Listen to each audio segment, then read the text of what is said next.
خواستم منظره زیبای شهر مиртл-Бичиро از بلندی بینم. یعنی این مکانی که من امروز اومدم جایی که سیاحان میبینن و ورتولت میشینن بالا میبرن شهر را تماشا میکنن. اینو ببینید $20 اکیان فرانک هلیکوپتر این همون ورتولت است. این میدانی که سیاحان اومده در اون طرف انتظار میشوند. این ورتولت من برای شما برای پریدن نرخش ببینید. $20 برای 2 مایل. 2 مایل 1 مایلش 1 کیلومتر 800 متر است. خود شما حساب کنید. $39 $45 59 79 تا 179. یعنی اینجا با گفته شدگی است. مثلا از روی حجمی مایلتون شما میتونید پرواز کنید. سایتشون میتونید یا با سایتشون هم برموده بینید.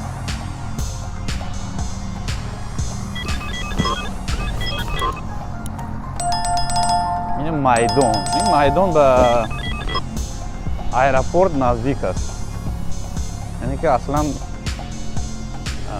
شاید به аэропорт دخل داشته باشد اینجا.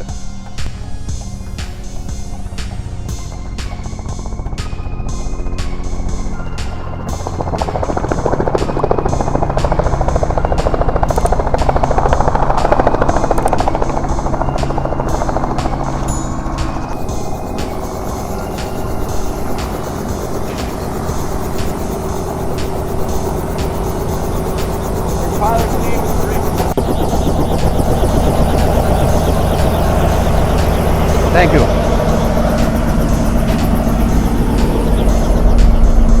Yep.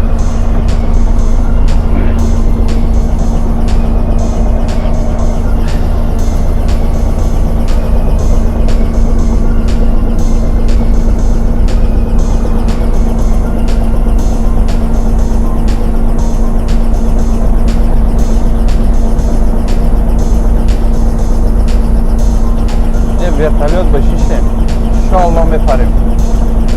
سیر و سیاحت با شهر مиртл-Бичi یعنی از بالا برای ما نشان میدن.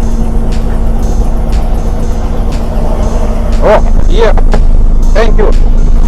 You gotta keep all this stuff right over there on your left, okay? Okay, thank you.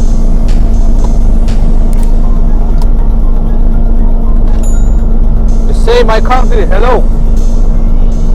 Tajikistan. All right, man, it's rolling. Let's go on and have some fun. Like I said, you got to take all this stuff out and keep it right over there. All right, here we go. Let's get on up out of here. And Myrtle 1 is east with Gulf. Myrtle Tower. در پایان اونقدر نمیفهمید، اما وقتی که با بلندی بر اومدی با ورتولت مایده است. یعنی که سمینی میگم اویلوی همگی 5 نفر در خفاست بوده میتوند که 5 نفر باشد تمام. All right, guys, we're gonna make our turn right here, okay? زیبا. Let's make our turn. Oh! Come right on around the corner here. خب کوریش هم بسیار بوده است خطر.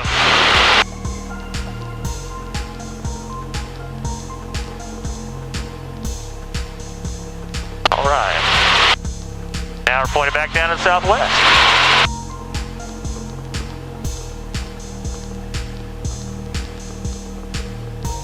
هم بسیار دهشت. طبیعت زیبا.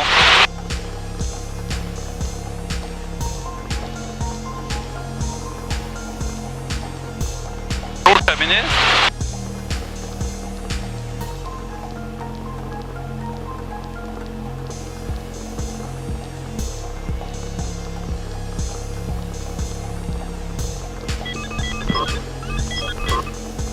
All right, so we're coming right back down Hotel Row. That's Broadway's beach, that complex out there.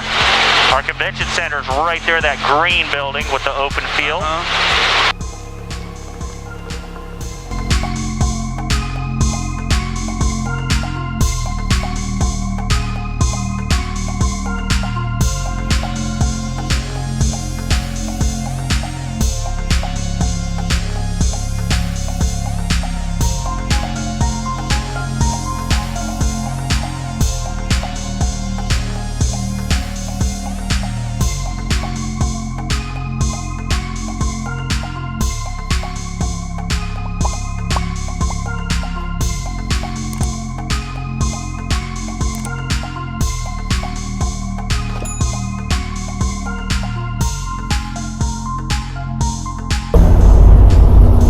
اینه امروز سیر و سیاحت.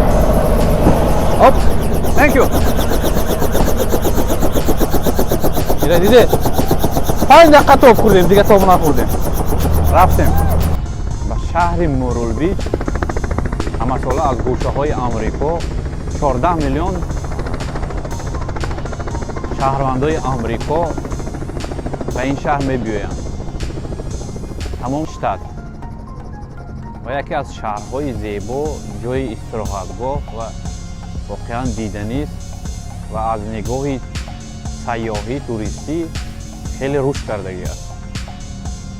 اگر هم خیلی در عموم گیریم برای خود کشور امریکا هر سال آماری رسمی که من 2019 دیدم 74 میلیون توریست وارد میشده است از تمام دولت، از اروپا، اساساً از مکزیک و کانادا قریب 20 میلیون توریست ها میبینن تماشا و بعدا از خود کشوری از آسیای میانه خطای بیشتر همچون توریست ها وارد میشوند به این دولت و بعدا اروپا، گرمانی، فرانسیه، ایتالیا، ولیک بریتانیا اینها برای تماشای سیر و سیاحت به امریکا می‌آیند. اگر جای یکم ما مقایسه کنیم، یکی از دولت‌های پیشرفته که زیاد توریست‌ها سیاح‌ها به اون دولت سفر میکنن این فرانسه است. 90 میلیون. بعداً اسپانیا، ایتالیا، گرمانیا وارد شده میروند. ترکیه نیز یکی از دولت‌هایی که واقعاً سال 2019 52 میلیون توریست وارد این کشور شده است. روسیه باشد الکی اگر مقایسه خودی ترکیه کنید خیلی کم است. میرویم به دولت تاجیکستان. سال 2019 دولت تاجیکستان 1 میلیون توریست به کشور ما وارد شده. سیاحایی که میخواهند تماشا کنند دولت کشور ما را.